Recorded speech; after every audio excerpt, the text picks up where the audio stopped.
Hi everyone, it's Raina. So this video is for the sun in the third house in your natal chart.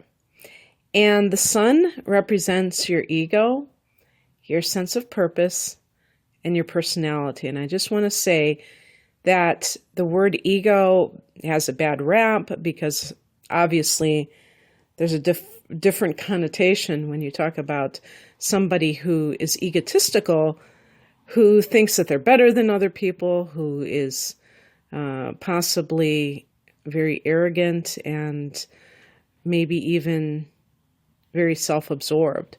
We're talking with this definition of ego, the individual who has a sense of self as being different from others, having their own set of personal attributes or talents that set them apart.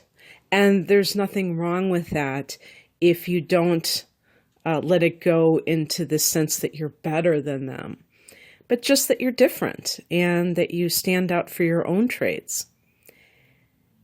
And the third house represents the mind, how you learn, how you communicate. Does everyone speak in the same way? Of course not. People communicate ideas in different ways. Some people don't even really like to do that at all if they can help it. They're very inactive mentally. And some people are very active. And this type of person is more of the very active type of mental person, if you will. And the ability to learn, we all have varied learning abilities, the opportunities to learn. People take it for granted that everyone has educational opportunities. No, they vary from person to person. Writing is the third house, and the immediate environment.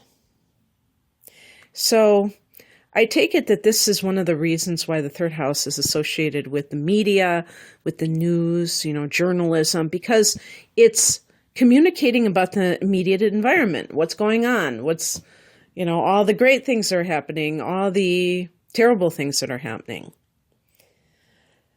So words are central to this person's existence. This person, I would say, is a natural-born writer, whether or not they are considered the greatest talent. Words may be very important to them, and I think that a lot of people who have the sun in the third house may really enjoy literature. They may keep journals so that they can write down what they're thinking in that moment, and even using language in a way that is poetic, that stands out, that is not just run-of-the-mill. These are people that may love to read, and books are more important to them than they are to the average person. And notice that I said books, and I meant physical books especially, because the third house is also about manual dexterity, so hands-on kinds of things.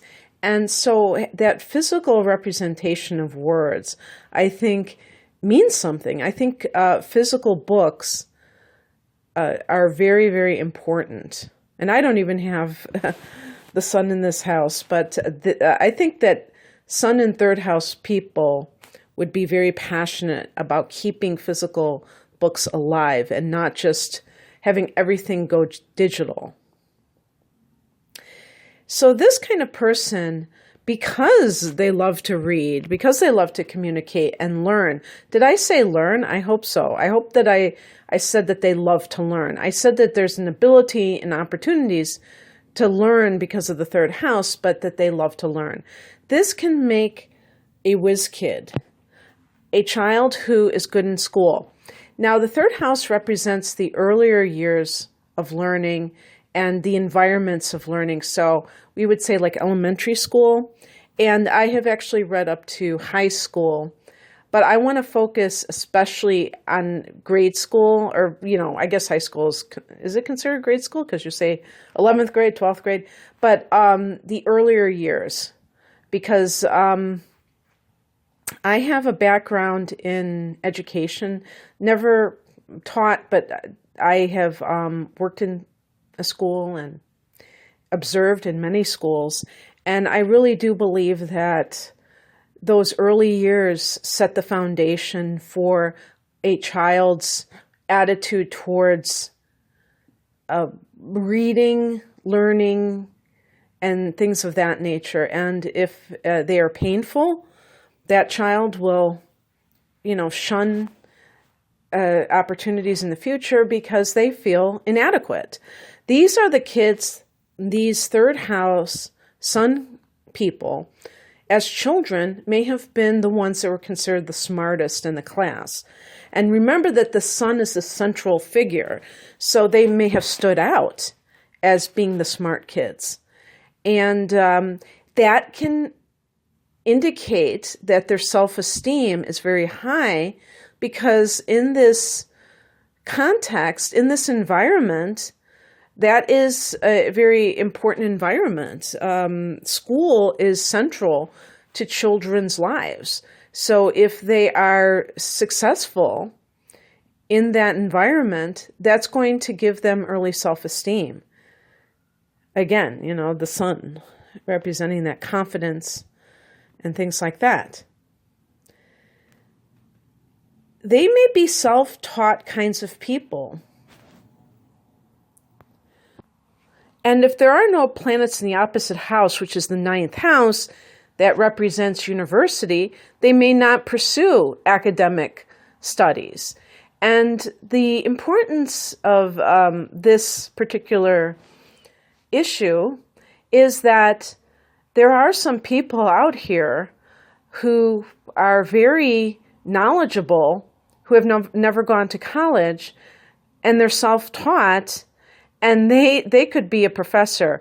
My partner, I don't know if his chart is really accurate in terms of his time of birth, but according to the chart that I've constructed, his sun is in the third house, along with, I think, a couple of other planets, and he is very intellectual, and he does physical type of work. And he could be a professor if he wanted to. And the reason this is important is that society tends to judge people by their credentials and not by what it is that is a passion in their lives that they are pursuing on a daily basis in many cases. So when somebody is self-taught, they can possess the same level of knowledge, if not a greater wealth of knowledge than somebody who actually gets that piece of paper and goes through all the rigmarole, jumps through all those hoops. The other thing, too, that I wanted to state about this particular house is that, I could say this particular person, is that their sense of self is connected to their intellect. And I'll go into the ways that this could manifest in a negative way, but the sun, is how we identify with ourselves. So there's a very strong emphasis on the life of the mind. And the life of the mind, to me, is somebody that doesn't need these things in the that they can just kind of absorb in that how would I put it? They can live a life that is apart from whatever is happening around them. And it comes through their books. It comes through their own ideas. Maybe they are someone who is always coming up with their own theories and their own ideas. Their minds are very active. And the other thing that I wanted to point out is that I read somewhere that the third house is the concrete mind or the linear mind. And the opposite house, the ninth house, is the abstract mind. So that's the God house, and it's the house of higher thought. Now, it's funny that university or academia is associated with the ninth house, because to me, that's just an extension of more concrete knowledge in a lot of cases. University, I think, was supposed to be a place where people learn to think for themselves. And I don't know that that's the case anymore, but in any way that you slice it, the third house and the sun here, it's very important for the person to think for themselves, because remember that the sun is the self, the individual. Okay, so there has to be this distinction between what the third house person gathers as knowledge and their own impression on that knowledge. So the third house person would make a mistake if they start parroting other people's ideas. It's okay to be influenced by whatever it is that you read, but concoct your own spin on what you're reading. And actually, that is what higher order learning is that you take what you learn and you apply it to something that benefits your life, but it's thinking for yourself.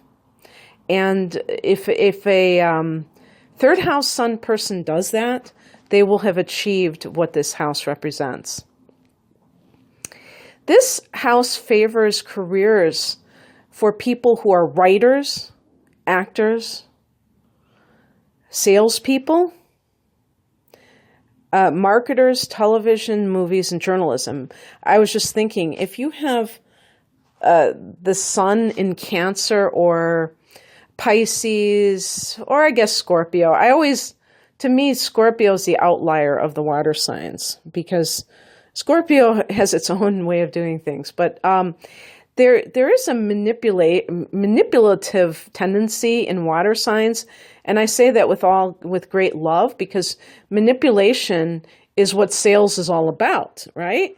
So these people can be master salespeople, and they can appeal to the emotions. I was just reading somewhere that that's what advertising is. You're appealing to someone's emotions. You're getting inside. You're making them feel something about either the product or about the concept behind the product, and making them want to go out and buy it.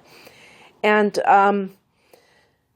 this is a great place for television, people who work in the television field, movies, and of course, journalism. But to me, and I didn't even put teaching, though.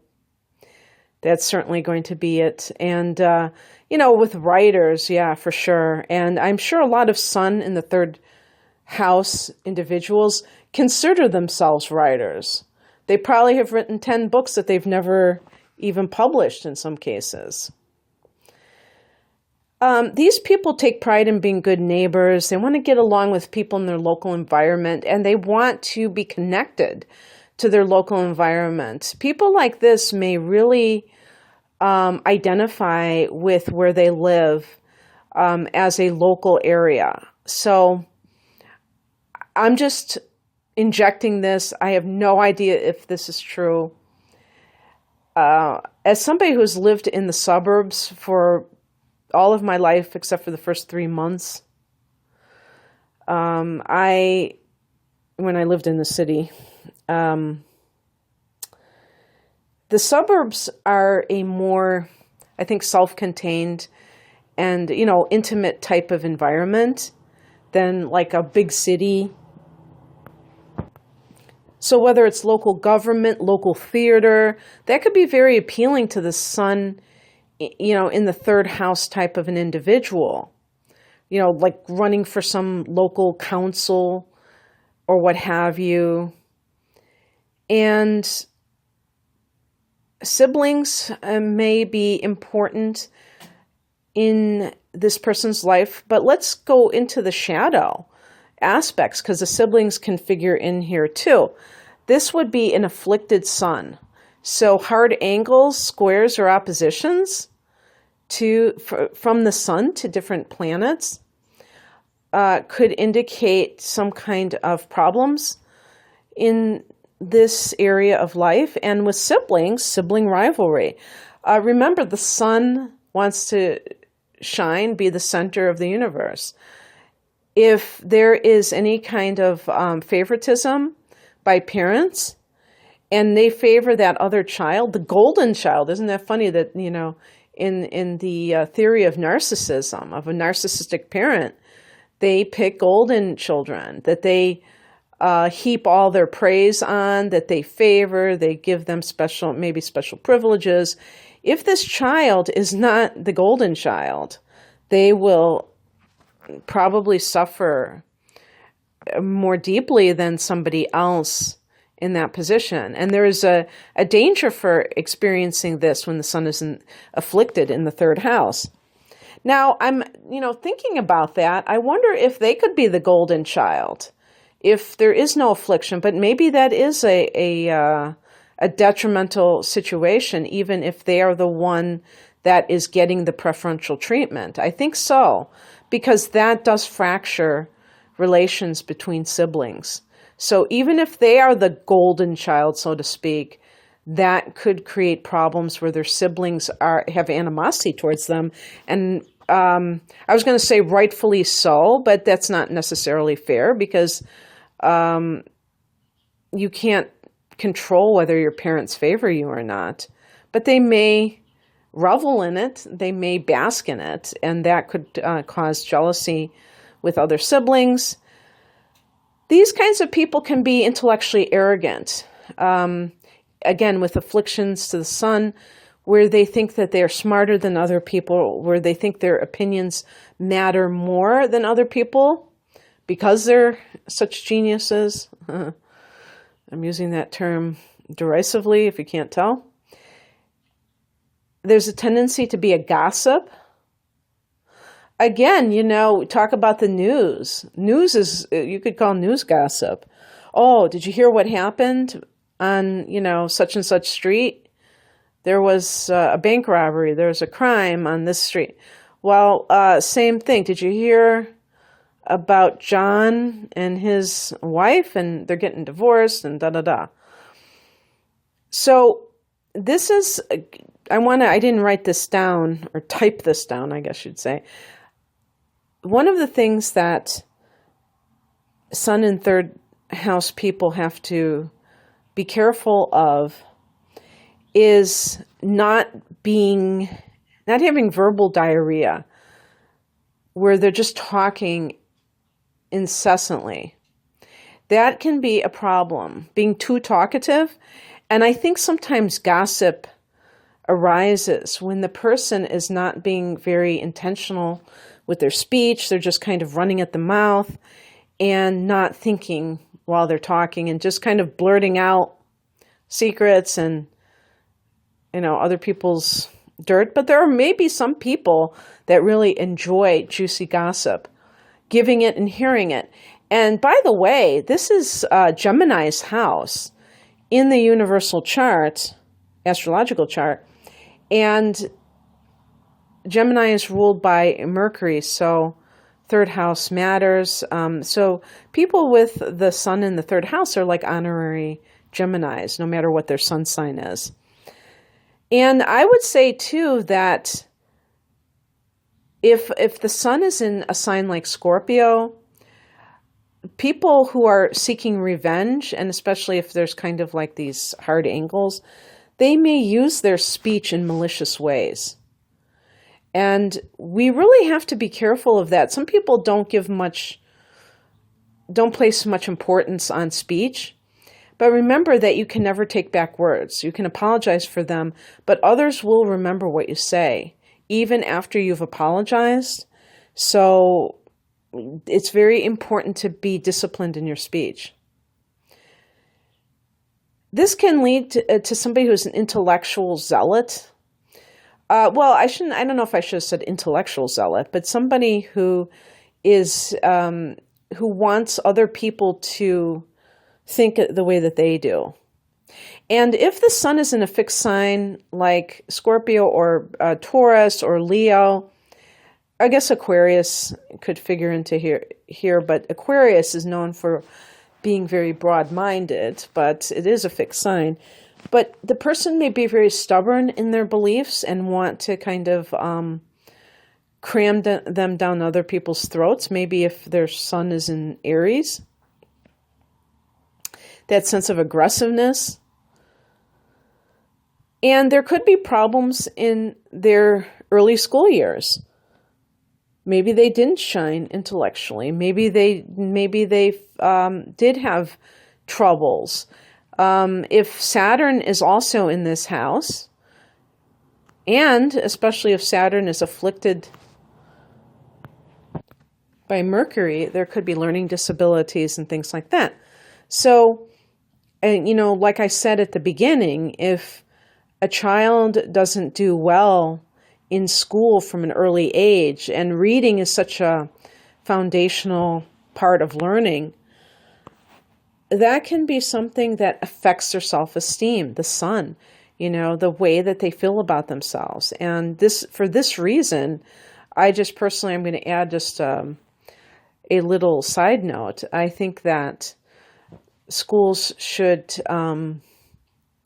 really be sensitive to this kind of thing. I think they might have started to go in that direction. I'm not sure, but there's just too many different types of learning abilities, and I think now more than ever.